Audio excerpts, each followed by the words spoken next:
Seperti yang kalian tahu, saya tidak pernah menjelek-jelekan bilangnya apa ya? Belum, karena kan dia belum menceraikan saya ya, suami saya ya. Saya tidak pernah, setiap kalian wawancara saya tidak pernah menjelekkan dia. Malah netizen bilang dia, kalian juga suka tanya kan ke saya kan, nggak punya kerjaan ya suaminya ya, kata netizen mau kondo ya. Kalian kan suka nanya gitu kan. Tapi kan saya balasnya enggak kok, dia punya pekerjaan, dia punya penghasilan, walaupun dia sudah tidak jadi polisi lagi, tapi dia tetap dibayar sama pemerintah sebesar 20 juta. Saya selalu bilang begitu, saya nggak pernah ngejelekin gitu. Nah, kenapa saya menangis? Ya karena itu, gelas itu sudah tidak bisa menampung airnya lagi, makanya keluar dengan sendirinya gitu. Berarti akumulasi dari kekecewaan. Berarti sebelumnya juga ada masalah yang Kaniki pendem sampai akhirnya seperti ini.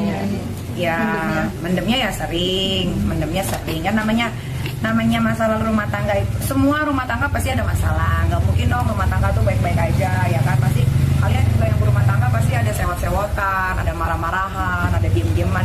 Begitupun sebaiknya saya, ya kan saya kan juga manusia biasa gitu. Tapi saya lebih suka memendam gitu loh. Ya, tapi kan ini akhirnya jadi sesama di sosmed saling tidak. Jadi gini ya, kalau kalian tuh pasti kan following Instagram gue dong, nggak mungkin enggak ya. Saya tidak pernah yang namanya menjelekan dia. Jadi saya cuma satu postingan aja waktu itu, postingan bahwa kita sudah menikah secara siri, ya untuk supaya kan netizen ini bilangnya kita kumpul kebo. Netizen ini kan bilangnya kita berzinah, ya kan? Nah, saya meluruskan bahwa saya itu tidak pernah kumpul kebo, apalagi kalau laki sudah masuk ke rumah, itu berarti bukan kumpul kebo, harus ada status, bukan pacar, tapi harus menjadi suami. Mau itu suami sirika, mau itu suami resmika, tapi dia harus menjadi suami, kan? Jadi saya hanya mau menepis omongan-omongan netizen yang bilang katanya kumpul kebo, gitu. Terus ada caption, mungkin kalian juga ada simpan captionnya, saya bilang dia ada suami saya, kita sudah menikah tanggal 23 Januari di Tasikmalaya. Ada saksinya Kak Fitri, ada saksinya Kocet. Nah, abang saya ditelepon di Jakarta, dia bilang katanya diwakilkan saja karena itu cuma nikah siri. Dan sudah, tapi nikah sirinya itu bukan nikah siri biasa, ada surat, yang surat lampirannya itu disimpan sama Kak Fitri.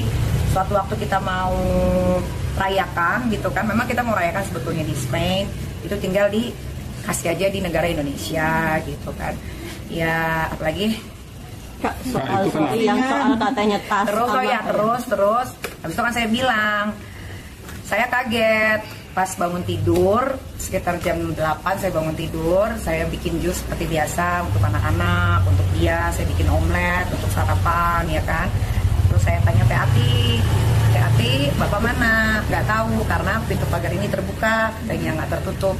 Saya pikir dia pergi lari pagi gitu kan, nanti dia balik lagi. Ternyata setelah saya tunggu kok nggak pulang-pulang. Terus saya ngecek handphone, kalau lagi tidur kan biasanya handphone saya matiin gitu. Terus pas saya cek ada WhatsApp dia bilang, Amor, my love, I'm sorry I have to go, bla bla bla, I love you so much, I love you kids, but after we have fight gitu kan, minggu menjelang, berarti sekarang udah hampir 2 minggu yang lalu lah kita berantem hebat gitu kan. Terus dia butuh waktu, katanya dia butuh space gitu kan. Padahal waktu itu saya yang minta butuh space, tapi dia tidak izinkan saya pergi ke Swiss waktu itu kan. Tapi akhirnya dia pergi diam-diam. Sebetulnya dia pergi diam-diam pun tidak ada masalah buat saya gitu ya, karena kan dia laki-laki dewasa, 33 tahun gitu kan. Dia mau pergi kemana saja pun terserah gitu. Cuman yang saya nggak habis pikir kenapa harus diam-diam itu pertama, karena saat habis berantem terus dia nganterin anak saya ke London, 3 hari pulang, kita baikan seperti layaknya suami istri. Saya sudah bilang I say apologize, saya minta maaf karena saya sudah menampar kamu, saya tidak akan melakukan itu lagi, maafkan saya. Dia bilang iya, saya maafkan, dan kamu tolong jangan ulangi lagi. Sudah, baik tuh, boleh tanya sama orang rumah. Baik, sebaik-baiknya kita makan, kita pergi, kita nonton, kita belanja gitu kan. Terus yang saya nggak habis pikirnya lagi, gimana ya, nanti dibilangnya menjelekkan, membuka aib segala macam gitu, nggak mau gitu, karena biar bagaimanapun dia kan pernah ada di hidup saya 10 bulan loh dia tinggal di rumah saya, 10 bulan ditinggal di rumah saya. Ini yang faktanya aja ya, kalau mau menjelek-jelekin itu bukan begini ya, kalau jelek-jelek itu banyak sekali yang jelek, tapi saya tidak mau keluarin gitu. Maksud saya waktu dia pergi tidak membawa barangnya gitu. Ya, dia kan dari Bali, dulu kan dia tinggal di Bali 1 tahun lebih ya. Saya menemukan dia di Bali gitu kan. Terus dia coba mendekati saya berkali-kali, tapi saya tolak. Akhirnya waktu itu ada rave party di Bali.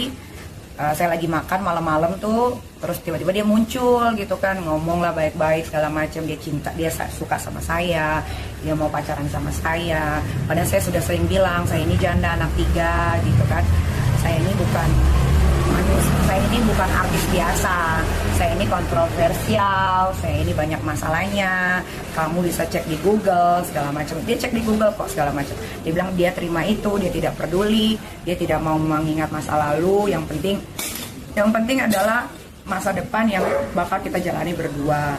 Terus setelah dia ngomong itu, gue berpikir ya kalau dia bisa terima begitu ya baik, tapi tetap tuh belum pacaran juga. Akhirnya saat opening Atlas di Bali, saya mengundang dia dan teman-teman saya yang lain gitu kan. Nah di situ lebih intens lagi dia ngomongnya, dia bilang saya mau sama kamu lah, bla bla bla, ini itulah pokoknya. Sudah. Terus saya bilang, kalau kamu mau sama saya, kamu tidak boleh tinggal di Bali, gitu. Kamu harus pindah dari situ, karena saya tahu Bali, kehidupannya seperti apa ya. Di Bali itu kan ya party,